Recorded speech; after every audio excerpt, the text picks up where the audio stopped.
Everyone, welcome to my channel. இன்னைக்கு வீடியோவில் நம்ம என்ன பார்க்க போறோம்னு பார்த்தீங்கன்னா, சுக்குமல்லி காஃபி எப்படி செய்யலான்னு பார்க்கலாங்க. இந்த காஃபியோட ஸ்பெஷாலிட்டி என்னன்னு பார்த்தோன்னா, இந்த காஃபி வந்து நிறைய மெடிஷனல் வேல்யூ இருக்கிற காஃபிங்க. அதே சமயத்தில் ரொம்ப ட்ரெடிஷ்னலான காஃபியும் கூட. இது வந்து ஹெல்த்துக்கு ரொம்ப ரொம்ப நல்லது. நம்மளுக்கு வந்து ஏதாவது சிக்காக ஃபீல் பண்ணாலோ, பாடி பெயின் இருந்தாலோ, இல்லை டீ நிறையா குடிக்கிறவங்களுக்கு பித்தமாக இருக்கிற மாதிரி, தலை சுற்றுற மாதிரி இருந்தாலோ இந்த காஃபி வந்து நீங்கள் போட்டு குடிக்கலாம். குழந்தைங்களுக்கும் கொடுக்கலாம். ரொம்ப நல்லது. ரொம்ப சிம்பிளாக ஈஸியாக செஞ்சிடலாம் வீட்டில் இருக்கிற இன்க்ரீடியன்ட்ஸ் வச்சே. இப்போ வாங்க வீடியோக்குள்ளே போகலாம். சுக்குமல்லி காஃபி எப்படி செய்யலான்னு பார்க்கலாம்.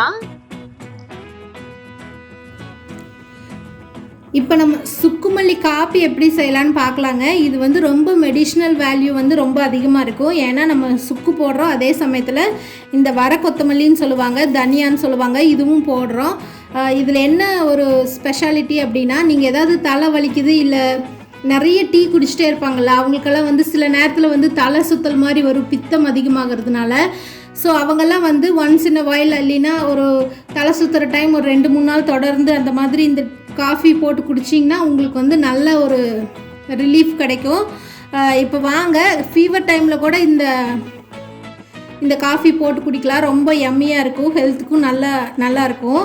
இதில் என்னென்ன போடலான்னு பார்க்கலாங்க. இங்கே பாருங்கள், 1 டேபிள் ஸ்பூன் அளவுக்கு இந்த தனியா எடுத்திருக்கேன். வர கொத்தமல்லி, நாட்டு கொத்தமல்லியே எடுத்துக்கோங்க, அப்போ தான் மெடிஷ்னல் வேல்யூ நல்லாயிருக்கும்.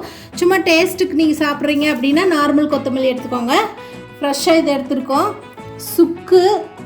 சுக்கு வந்து கொஞ்சம் நான் நிறைய எடுத்திருக்கேன், உங்களுக்கு தேவையான அளவு எடுத்துக்கோங்க. இது லைட்டாக காரமாக இருக்கும். அதே சமயம் இரும்பல் சளி எல்லாம் இருந்தால் கொஞ்சம் ஜாஸ்தியாக எடுத்துக்கலாம். அதனால் நான் கொஞ்சம் கோல்டு இருக்கிறதுனால நிறைய எடுத்திருக்கேன். இது வந்து கருப்பட்டி ஸ்வீட்டுக்காக. கருப்பட்டி பாருங்கள், நல்லா இப்படி செரவி எடுத்து வச்சுருக்கேன். நீங்கள் இதுக்கு பதிலாக நாட்டு சர்க்கரை இல்லை வெள்ளை சர்க்கரை எது வேணாலும் எடுத்துக்கலாம், உங்களோட இஷ்டம்தான்.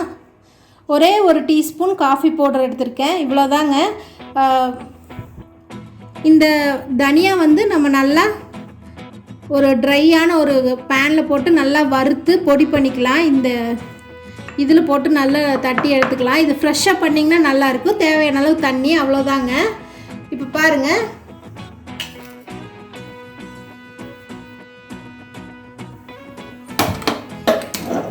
இந்த மாதிரி ஒரு குட்டி கரண்டி எடுத்துக்கோங்க, தாளிப்பு கரண்டி.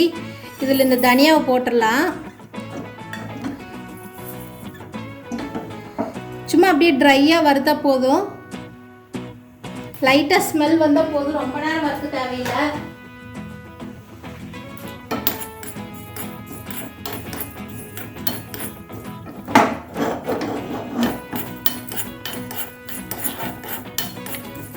சுக்கு வந்து நான் ஏற்கனவே பொடி பண்ணி ஃப்ரிட்ஜில் வச்சுருக்கிறேன்.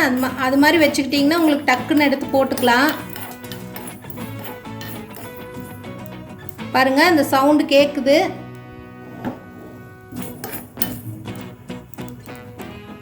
இந்த சடச்சடன்னு சவுண்டு கேட்டால் ஆஃப் பண்ணிடுங்க, அந்த பேனில் இருக்கிற சூடே போதும்.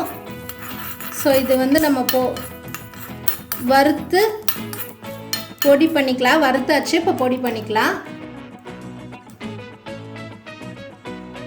பாருங்கள், இதில் கொட்டிக்கலாம். இது கொஞ்சம் ஆறிட்டு இருக்கட்டும், அதுக்குள்ளே நம்ம தண்ணி சூடு வச்சுக்கலாம்.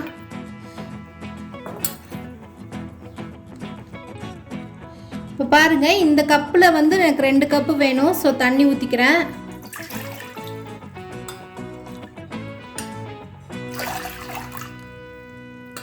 கொஞ்சம் நூல் சேர்த்து ஊற்றிக்கலாம், அப்போ தான் வந்து கொதிச்சதுன்னா அந்த தண்ணி கம்மியாகிற கரெக்டாக இருக்கும். இப்போ நம்ம அடுப்பத்தை வச்சுக்கலாம். தண்ணி நல்லா கொதிக்கணும். கொதிக்கிறதுக்குள்ளே நம்ம அதை அரைச்சிக்கலாங்க. அந்த தனியா வந்து நல்லா பொடி பண்ணிக்கலாம். பாருங்கள், இது நல்லா ஆறிடுச்சு. நம்ம இது நல்லா, அவ்வளோதான். ரொம்ப பவுடரெல்லாம் பண்ண வேண்டியது இல்லைங்க. சும்மா 1-2 உடச்சிக்கிறதுன்னு சொல்லுவாங்கள்ல, அந்த மாதிரி உடச்சிக்கலாம். இந்த இப்படி பொடி பண்ணும்போதே உங்களுக்கு அந்த ஸ்மெல்லு சூப்பராக வரும்.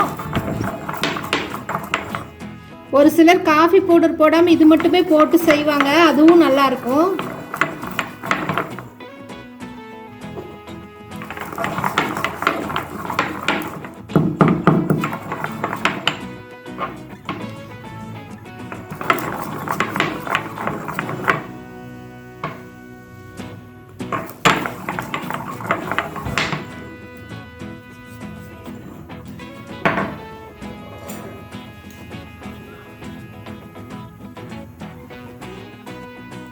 பாருங்க இது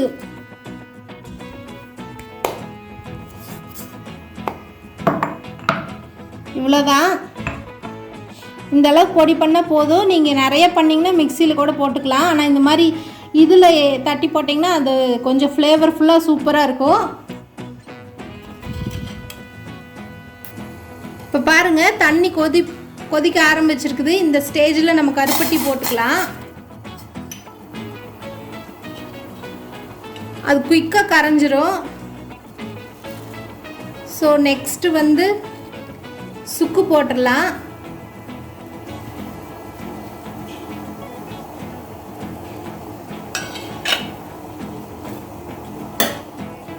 இந்த தனியாவும் போட்டுடலாம்.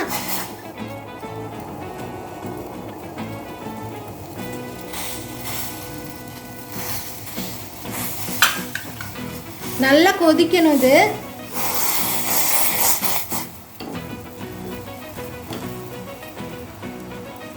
இது வந்து மெடிசினல் காஃபிங்க. கொஞ்சம் ஹெல்த் வைஸ் கொஞ்சம் கம்மியாக, டேஸ்ட் வைஸ் கொஞ்சம் புதுசாக சாப்பிட்றவங்களுக்கு கொஞ்சம் கம்மியாக தான் இருக்கும். பழகிட்டிங்கன்னா உங்களுக்கு ரொம்ப பிடிச்சிரும். பாருங்கள் இது நல்லா கொதிச்சிட்ருக்குது. இந்த ஸ்டேஜில் காஃபி பவுடர் போட்டுக்கலாம். இது வந்து ஆப்ஷனல் தான். காஃபி பவுடர் போட்டோன்னே இப்படி பொங்கி வரும். ஒரு தடவை பொங்கி அடங்குனதுக்கப்புறம் நம்ம ஆஃப் பண்ணிடலாம். கொஞ்ச நேரம் மூடி வைக்கணும். பாருங்க நல்லா கொதிச்சுட்டு இருக்குதா. இப்போ கொஞ்சம் மூடி வச்சு சிம் பண்ணிட்டு 1 நிமிஷம் கழிச்சு அடுப்பு ஆஃப் பண்ணிடலாம்.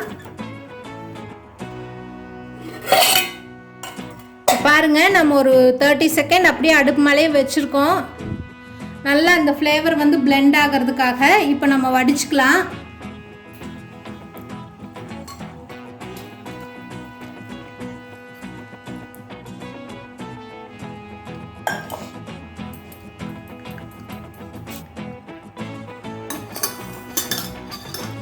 பாருங்க சர்வ் பண்ணிக்கலாம். இந்த ஒயிட் கலர் மக்கில் சர்வ் பண்ணால் நல்லா தெரியுங்கிறதுக்காக தான் இதில் பண்ணுறேன்.